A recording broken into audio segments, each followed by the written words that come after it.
Hello, अस्सलाम वालेकुम। कैसे हैं सब व्यूअर? उम्मीद करते हैं सब लोग खैरियत से होंगे। खाना बनाना नहीं आता तो परेशान मत होइए, उसका हल है इस्लाम शेफ के पास, उसका हल है। इस चैनल को लाइक, शेयर एंड सब्सक्राइब जरूर कर ले। इस पे आपको मिलेंगी मजे मजे की रेसिपी।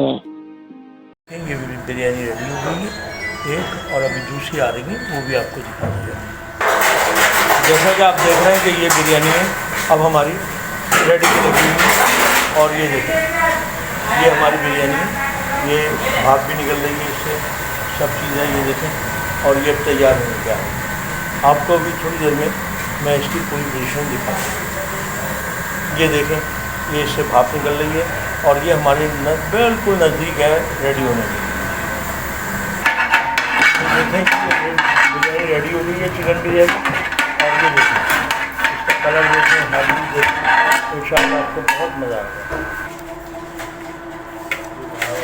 ये देखें कि हमारी बिरयानी अब ये रेडी है, और अब इसका जो है ना, हम ये देखें कि अब डब्बे इसके पैक करेंगे। ये देखें अब डब्बों में भरी जाएगी, आपको दिखाता चलूँ।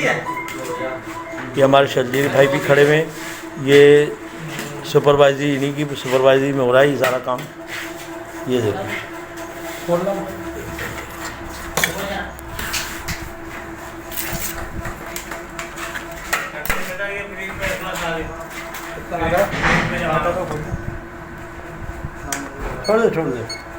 इसको, पहले हो चुका है। 360 है जी, कम करो। 300 ग्राम का बना। ये देखें,